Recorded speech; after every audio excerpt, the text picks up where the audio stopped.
Olá, muito bem-vindo ao canal Pensamento Elevado. Estamos na leitura do livro Abraço de Pai João, psicografado pelo médium Wanderley de Oliveira pelo espírito do Pai João de Angola. Hoje sim, finalizaremos o capítulo 9, A Urgência do Alto Amor. No último vídeo, nós falamos sobre a questão da rejeição, né? Do comportamento antissocial que muitas vezes vem junto com a mudança e que isso nem sempre é compreendido pelas pessoas que acham às vezes que estamos indiferentes, mal educados ou estranhos, né? Começam a achar estranho esse comportamento porque na verdade a gente para de mendigar a atenção delas. Não quer dizer que a gente vai se isolar, não é isso. Nós falamos bastante disso ontem, no último vídeo. Que o que acontece é que nós deixamos a seletividade nos relacionamentos. De tanta carência e medo de ficar sozinho, né? O medo da solidão e o medo da rejeição, a gente vai aceitando de tudo e fica atrás desse tipo de coisa, de relacionamento, de pessoas que na maioria das vezes não nos dão importância, ou pelo menos a importância que deveria, né? Colocam a gente sempre em segundo plano. E aí, de repente, a gente faz uma mudança nisso, né? Então, tem algumas situações que servem sim de exemplo, né? Às vezes tem muitas pessoas que falam, vamos marcar, vamos marcar, vamos marcar, né? Não é? Acontece muito isso, né? Vamos marcar alguma coisa e nunca marca, nunca está disponível. Mas às vezes com outras pessoas ela marca, ela encontra. Então por que isso acontece? Porque não é prioridade. A gente tem que ser sincero, a gente precisa ser honesto. Então ter uma seletividade maior, dar importância a quem dá importância pra gente. Tem pessoas que fazem questão de nós, que lembram de nós, que nos procuram. E são essas as que estão de fato preocupadas conosco e que nos valorizam. E aí ele falou isso, né? Dessa seletividade nos relacionamentos e que isso geralmente gera solidão na pessoa. Porque aí, antes ela ficava rodeada de gente que na verdade ela ficava atrás. E agora ela tá sozinha, mas ela não tá sozinha. Na verdade, ela sempre esteve.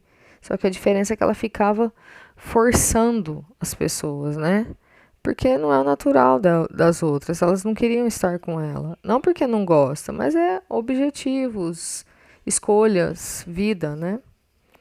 Então vamos finalizar esse capítulo aqui. O que me intriga é pensar que se a origem da carência tem relação com o egoísmo, não será egoísmo fazer uma escolha focada nesses meus desejos novos? Então, até o Pai João tinha falado que esse antissocial que surge, ele é temporário, né? Natural. Não é duradouro. Aqui, então, a Hilda falou. Então, se a origem da carência está no egoísmo, se eu vou fazer escolhas agora só focada no meu objetivo, não é egoísmo do mesmo modo? Né? Então, pergunta boa, né? Aí o Pai João explica. Existe uma enorme diferença entre egoísmo e auto-amor. O carente é alguém que não amadureceu emocionalmente, que se sente vazio e só pensa em preencher esse vazio através do outro, responsabilizando o outro quando ele não consegue. Então, olha só, ele só acha que o outro é o que vai preencher o que falta nele. E quando isso não é preenchido, ele culpa o outro. Ele pensa em si e não consegue se sentir. Quer ser cuidado e não quer cuidar. Está sempre esperando receber. O egoísta, se afoga em expectativas. Então, o carente só pensa em si, não consegue se sentir, ele quer ser cuidado, quer, né? Não se cuida e sempre quer receber. E o egoísta se afoga nas expectativas, né? Nisso, né? Tem que receber, tem que fazer para mim, tem que cuidar de mim, tem que ligar para mim, tem que vir atrás de mim, se não vier atrás de mim eu não vou, né? Esse tipo de coisa aí, né? Quem ama, ao contrário, tem amor suficiente, inclusive para si mesmo, a fim de saber escolher e aplicar aquela lista que acabei de apresentar. Autoamor é a solução da carência afetiva. Quem aprende a se amar percebe que o movimento do amor para os outros e para a vida são inevitáveis, completam o processo de alegria, compartilhamento social e saúde mental. Procura alguém para agregar valores, experiências, momentos felizes, mas não depende disso para ser feliz. Tem expectativas e dosa com equilíbrio, a ponto de, se necessário for, abrir mão delas sem responsabilizar ninguém, a não ser a si mesmo. Então, o auto-amor nos blinda, né? Como ele falou aqui, de todas aquela listinha que eu repeti no último áudio, né? E aí você vê que o movimento de amar os outros, né? É natural, não tem essa forçação, né? De ficar cobrando, né? De ficar querendo que seja assim. E a gente vai tendo também, não é que a gente não vai conviver com pessoas em ambientes tóxicos, não quer dizer isso. Ele está falando aqui para uma escolha mais íntima e pessoal, né? Viver momentos felizes, vai ter um círculo de amizade mais saudável, né? Mais alegre. A senhora coloca as ideias de uma forma tão clara e fácil de entender. Gente, eu tinha falado Pai João explica, não era Pai João não, era terapeuta. A senhora coloca as ideias de forma tão clara e fácil de entender, é porque ela está intuída, né? Desculpa que cortei de novo. Ela está intuída, né, pela equipe, né? Assim, repetindo de novo. A senhora coloca as ideias de uma forma tão clara e fácil de entender. Eu mesma, por várias vezes, fui recomendada por pessoas lá do centro que frequentava a realizar sempre em favor do próximo, esquecer de mim, a não me preocupar comigo mesma. Ensinaram-me que ocupar-me comigo seria personalismo. Lá, os dirigentes consideram muito o amor a si mesmo com vaidade. Uma vez, quando um trabalhador leu uma bela mensagem sobre o assunto, foi repreendido severamente por um deles, pedindo vigilância nas ideias. Com todo carinho e respeito, não estou aqui para julgar ninguém, mas isso pode ser uma doença psíquica grave. Quando se tem um dirigente assim, deve-se respeitar as concepções dele, mas zelar pela nossa. As relações com uma pessoa que pensa dessa forma, em muitos casos, pode adoecer todo o grupo, dependendo da sua influência. É verdade, eu me pergunto se já não estamos doentes. Por mim, posso responder que sim. Só não sei como avaliar a influência desse grupo em meu processo pessoal. Isso aqui que ela colocou é muito importante, né? Que aconteceu lá. O personalismo é quando você quer que as suas ideias se sobressaiam em relação às outras ideias. Você meio que manipula e conduz tudo aquilo para que seja da sua forma e mantenha você na posição que você ocupa. Não tem a ver com a vaidade aqui no que foi falado. Se ele recebeu uma mensagem, possivelmente era de incentivo ao grupo e não elogiando, porque mentor não vai ficar elogiando o grupo, isso é do médium, a gente sabe disso, né? Então isso aqui é importante da gente pensar, né? A gente tinha até falado um pouco disso aqui anteriormente, né?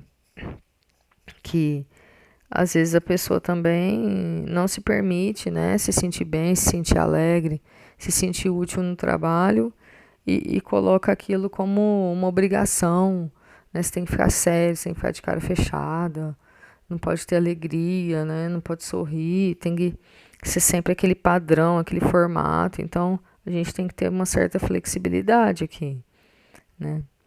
Entre amor próprio, né, e vaidade, né? Saber distinguir isso aqui direitinho. É verdade. Ah, tá. É simples, então a doutora vai falar. Basta avaliar se você se sente culpada por pensar que esse dirigente está equivocado. Afinal de contas, a cultura da comunidade espírita prega que ele é um escolhido, ou seja, está em melhores condições que outros. Se isso acontece com você, cuide-se e tenha respeito com esse tipo de doença que já contaminou uma expressiva parcela de espíritas. Espiritismo é uma mensagem de amor e libertação. Essa forma doentia de pensar vai trazer mais sofrimento. A verdadeira mensagem espírita é de consolo, estímulo e luz em seu favor e a do próximo. É isso também que a gente falou, que